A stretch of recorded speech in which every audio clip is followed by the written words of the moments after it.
本视频由阿米洛熊猫机械键盘赞助播出，键盘艺术家阿米洛。聂师傅，此事与你无关，为何大驾光临？我是习武之人，遇到不公平的事就该挺身而出。阿强打游戏频繁掉线，导致队友输掉比赛，难道就不该被教训吗？阿强该打，但不该由你出手。有戏我一定要出。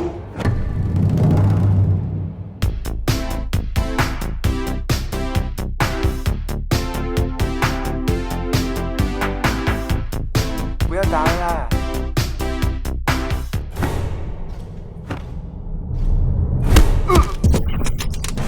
没有人能够阻止我习武。聂师傅果然好功夫啊！接下来再没有人打扰我们尽情比武了。天下武功，唯快不破，岂有连击？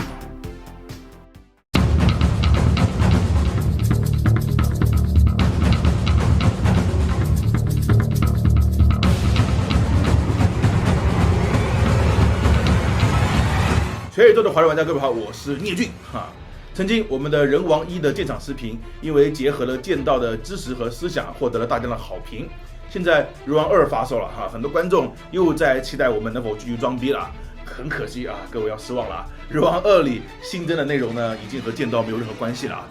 也和任何武术没有关系了。整个游戏已经往魔幻方向发展了啊。虽然一代的东西呢也都还有保留，但是各位看那个视频就可以了。所以这一期啊，只能纯粹的聊游戏了。然后是我想要强调一点的，很多人看人王二的画面啊，觉得没有太大变化，就认为它是一个大型 DLC 啊。我觉得这是一种偏见吧，并没有任何约定俗成的规定说续作就一定要有大变化。如果熟知野儿西啊，不是萨尔达系列啊，就知道这个系列从来都是一个引擎和画面做两代游戏的。三角力量和织梦岛是同个引擎，石之笛和美主打假面是同个引擎，黄昏公主和天空之剑也是一样的。还未发售的新作也是沿用了荒野之息的系统，还有很多系列也这样子的。老版的生化危机2和3啊，新版的生化危机2和3也是一样的哈。还有我最喜欢的博德之门3部曲等等。所以同个引擎也用2到3次，可以更好的发挥其威力啊。这种做法在业界是很普遍的，这并不妨碍这些游戏成为传世经典。所以人王2选择在一代的基础上增加玩法，而不改其引擎和画面，其实是能够省下大量的工作，把重点放在内容上的。所以我们真正关注的不应该是看上去有没有变化这种感觉，而是它实际的内容到底做得好不好玩。那到底内容做得好不好呢？就要接着看了。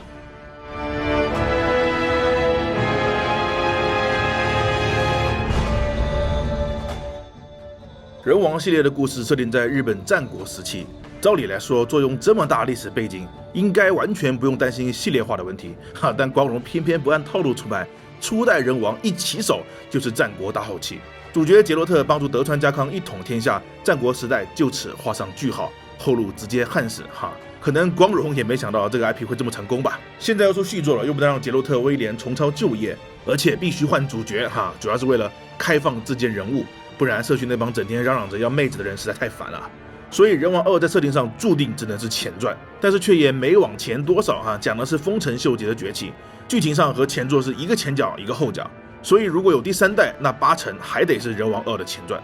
时间线往前移的结果就是人王2里的世界更魔幻了，因为在一代的设定里，妖怪和战国的兴衰息息相关，所以一代的战国末期啊，也就是妖怪时代的末期。但人王2就完全不同了，全民皆妖，混沌乱世，数量和实力都远在一代之上哈，真的是妖怪当道啊！别说这和那个尔虞我诈、权力相争，能将普通人逼入修罗道的战国乱世，还颇有几分相似。因此，2代的人类敌人比1代少了许多，基本上地上跳的、天上游的、蹲角落的、放音枪的，能用妖怪的都用上了妖怪。甚至开头动画就没有出现一个人类杂兵，和前作那个历史味浓厚的 OP 形成鲜明对比。所以第2代的新内容和剑道真的没什么关系啊！我实在是找不到去道馆装逼拍摄的理由啊！当年人王1第一关好歹还有杂兵过渡一下，人王2倒好，上来就是性感牛头再现劈人。这新手教程真的是细致啊，连怎么落命都教了哈！大家知道这叫什么吗？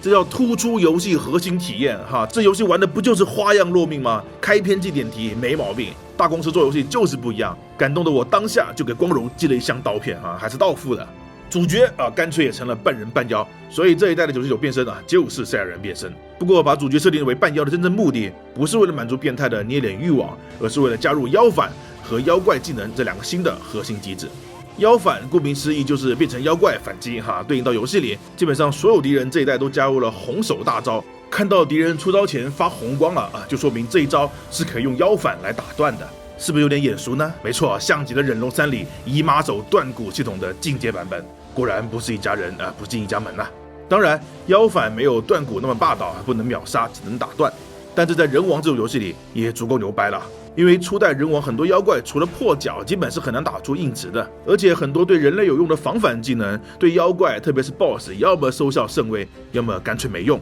所以在人王1里，妖怪明显要比人类难对付很多，因为妖怪的战斗系统和玩家是不对等的。那很显然，主题是妖怪的第2代，不能这么搞。如果用原来的战斗系统去打人王2的关卡，那就成了怪物猎人了。哎，不是他鬼赚吗？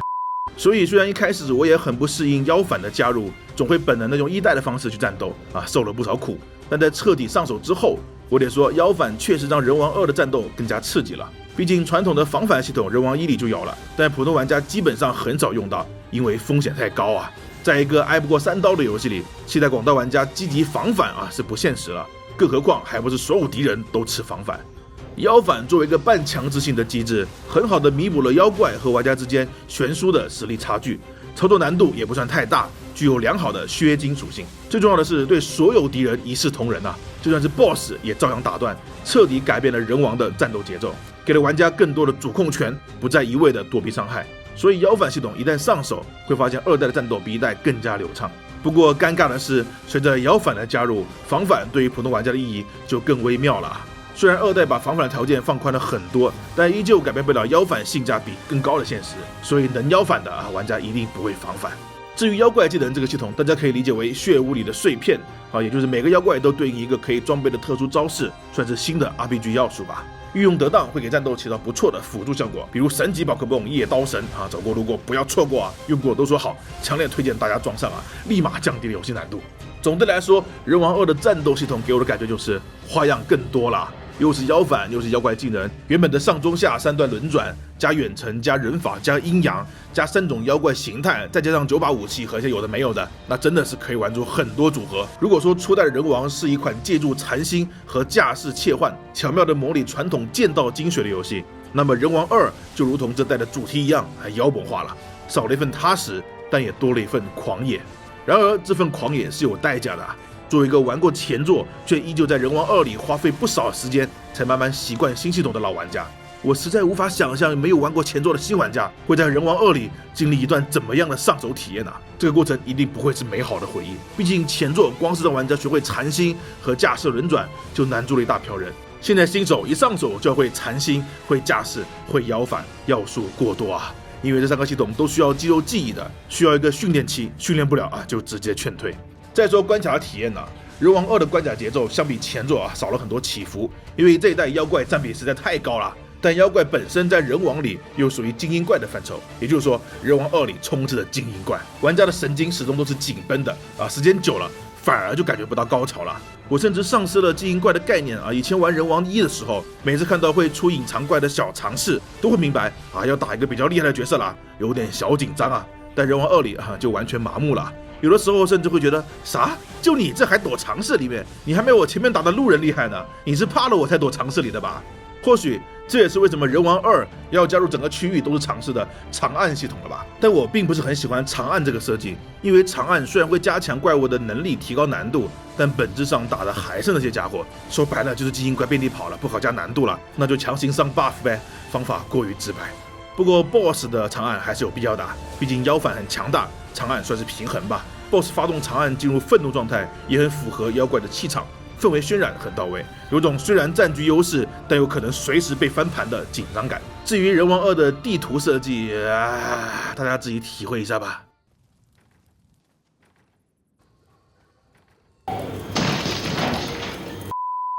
我不知道忍龙小组是不是自暴自弃了啊？人王2的地图设计不但没有进步啊，甚至还不如1代。宝钻点旁边永远都有个打不开的门，就差贴上捷径2个字了，搞得我后期对捷径都失去了兴趣了。我甚至遇到了分叉，都可以猜到这就是去开捷径的路，再甚至都能估计出开捷径大概要走多远，毫无惊喜感和探索乐趣。关卡的地形也缺少了视觉上的记忆点，有几张地图七弯八拐，为了复杂而复杂，让我的心很累啊。本能是 BBQ 那关，我通关之后想回去收集木灵，结果硬是又在里面迷了半天路，一点脾气都没有。敌人配置更是变本加厉，堆怪行为比人王1有过之无不及啊！而且还特别喜欢堆远程怪，精英怪周围可能都有3-4个远程兵一起掩护，那场面我都以为自己在玩忍龙了。后期就更夸张了，各种炮兵妖怪。游戏还喜欢搞明面上的偷袭，就是在前面放一个背对的玩家的怪物，直接摊牌了啊！我要坑你了，你自己看着办。要说什么转角遇到爱啊、地上装屎啊、房梁偷袭啊，这些我都忍了。但是各位看看这猴子爬得那么高，鬼看得到啊！这种偷袭第一次谁躲得掉啊？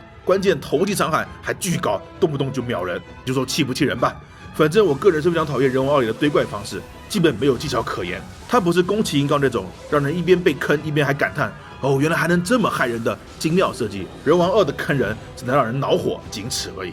总之，人王2是一款让我非常纠结的游戏。我真的很喜欢人王那种独特的战斗系统，喜欢光荣对日本历史既考究又大胆的改编能力。整个人王2里最让我记忆深刻的角色，既不是天下人秀吉，也不是漂亮的无名妹子啊，对我也是那个嚷嚷着要控制妹子的人，反正都不是，而是统辖间之战的金川议员。这个在其他魔改游戏里都被倾向于写成小丑的角色，在人王2里却附身6牙巨象，不慌不乱，坦然地面对自己人生最后的一战。我觉得这才是人王这个游戏该有的气质，高于历史的改编，忠于仁义的情怀，而不是搞一堆小聪明来恶心玩家，不是盲目的堆砌数值来延长游戏寿命。如果人王这个系列想要继续健康的走下去，忍龙小组或许要重新审视一下他们的定位了。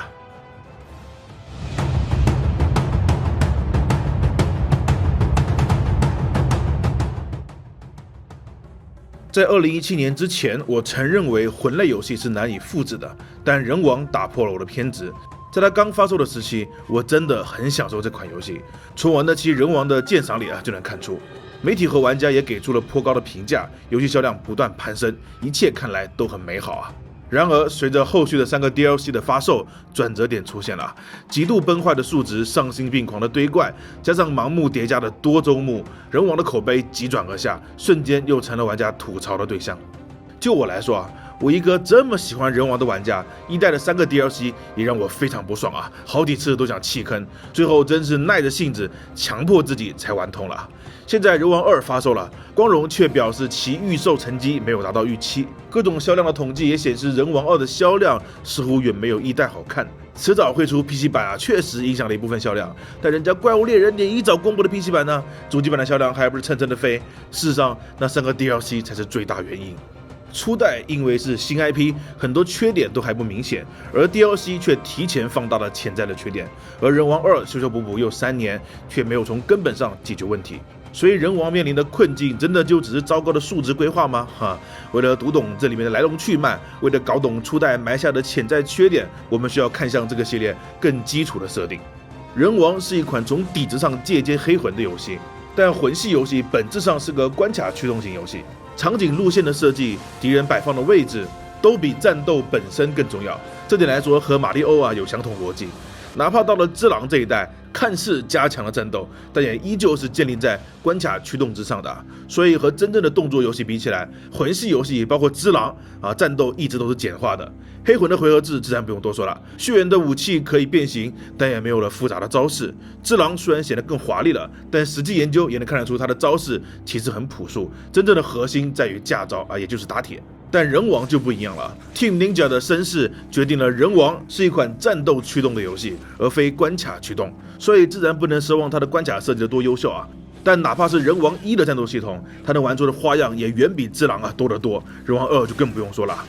这种设计本身没有问题，但是人王并不满足于战斗驱动，它同时也想把魂系列的关卡驱动也融合进来，这就出现了新的问题。比如我们为什么吐槽人王2的捷径，一方面肯定是因为它的设计过于粗糙，没有魂系列那种精妙，但换个角度来说，魂系列是关卡驱动，玩家的代入感是最优先的，所以老贼采用的都是无缝的开放世界。在这样的模式下，玩家发现任何一个捷径都会对他接下来的整个流程产生红利。但人王就没有这种福利了，他优先考虑战斗体验，将游戏设计成了选关制，每次离开关卡开通的捷径就被重置，甚至在重复攻关时成为了累赘。所以人王里的捷径和魂系列比起来，不但没有优势，还有很大的劣势。结果光荣非但没有思考如何扬长避短，还各种滥用捷径，体验当然不好了。再比如说，为什么人王的堆怪那么严重啊？因为忍龙小组在敌人配置的思路上，明显偏向于传统动作游戏，先让玩家分别熟悉 A、B、C 3种敌人，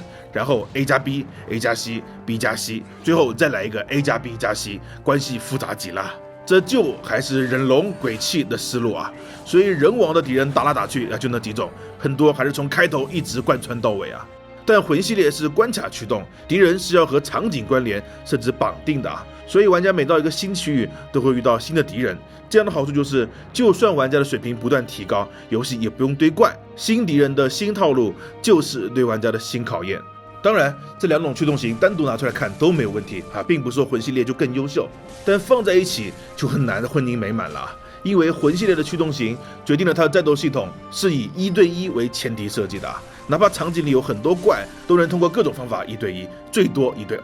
但忍龙小组的动作游戏又是以1对多为目的的哪个动作游戏不是好几个敌人一起上啊？在一个1对1的战斗框架里面塞入1对多的敌人配置，这本身就是矛盾的。但各位想想，以人王2现在的战斗系统，它可以不堆怪改回1对1的敌人配置吗？我想不太行，因为人王2里的主角太强了。人王2给主角加摇反、加妖怪技能，但同时又没有删减任何1代的招式，很直白了，就是玩家更强了。老玩家应该可以感觉出来人王2里1对1的战斗难度是明显比1代低的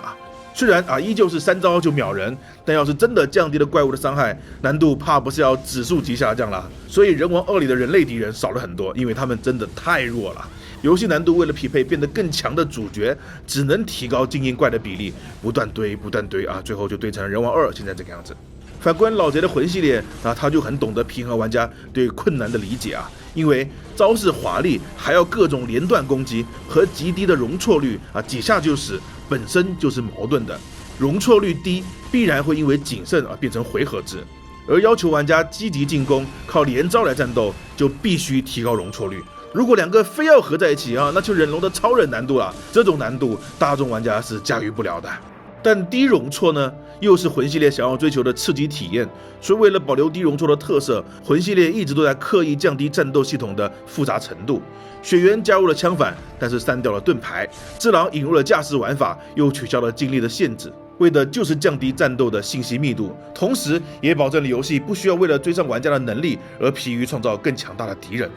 相比之下，人王则陷入了一个矛盾的循环。想要追求动作游戏的复杂系统，结果导致主角能力太强，为了平衡难度只能选择堆怪。魂类游戏的框架呢，又得保持低容错率，这又使得堆怪的体验极差。然而放弃堆怪又会大幅降低难度，失去了模仿魂系列的意义，似乎怎么做都里外不是人一代原版这个问题还没有显现出来，但是 DLC 的种种问题就是这个矛盾的结果。但这个循环其实是很容易打破的只要光荣学会放手。无论他放开的是对动作游戏的执着，还是对魂类游戏的借鉴，要么成为纯粹的魂类游戏，要么成为忍龙那样的动作游戏，那这个恶性循环就立马消失不见。即使保留现在的刷装备系统都没有问题。君不见暗黑怪猎都刷了多少年装备了，也不见得那么多人骂呀。怎么人王 DLC 一开刷就被骂得那么惨？问题不出在刷装备上，而是在这个矛盾的系统上。刷装备就是很让人烦躁。很可惜，这样的减法并没有发生在人王2上，他依旧什么都想要，什么都不肯放弃，而且手里抓的比人王1还要多。如果我要用一个词来形容现在的人王2，我会说臃肿比我还臃肿。战斗系统的要素越来越多，装备琳琅满目，附带着一大堆不到多周目根本不用考虑的词条，满脸写的刷刷刷的锻造系统，还有一长串连制作人自己都说1周目可以不用去研究的妖怪混合。事实上，如果玩人王2的时候主动去减少要素比如不碰混合，基本不变身妖怪，只认准一种武器，不刷装备，不考虑多周目，只是简单的体验第1周目时打败每一个敌人的成就感人王2依旧是一款让人投入的好游戏。没错，这些系统确实不是强制性的，但我想问忍龙小组，这就是你想要的吗？忍龙的战斗、黑魂的框架、暗黑的装备，看似什么都有，但却各自独立，不仅无法结合，还互相发生排异反应，这就是人王的极限了吗？未来的人王3难道还要在这个基础之上继续增加学习成本吗？魂系列确实为初代人王的诞生提供了大量灵感，但是现在这些灵感加上自己的特点，已经成为困住这个系列的枷锁。为了玩家，也为了人王的未来，到底要走哪条路，得有个抉择了。如果人王系列还有3不妨看看制作组是否能找到自己的道路吧。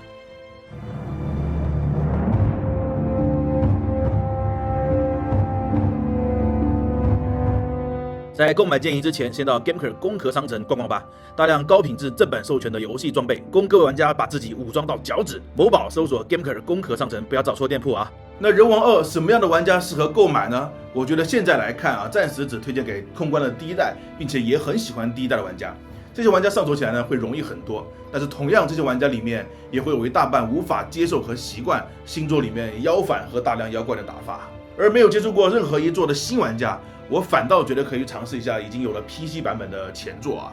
那同时玩第2代的时候呢，这个游戏提供了超多的元素和内容，虽然内容很多，确实显得很耐玩，但这些都并不是游戏的核心体验。核心体验是什么？是步步为营，是每一次战斗的你死我活，是熟悉一把武器后的能力提升。而那些刷装备混合等元素，反而会分心这个核心体验。所以，如果真的喜欢这些系统当然可以慢慢收集，但是我建议玩的时候呢，主动的去减少这些元素的打扰，专注在自己喜欢的内容上，或许这么玩反而能品味出人王2的魅力。Gameplay 同在，我是念君，我们下期再见。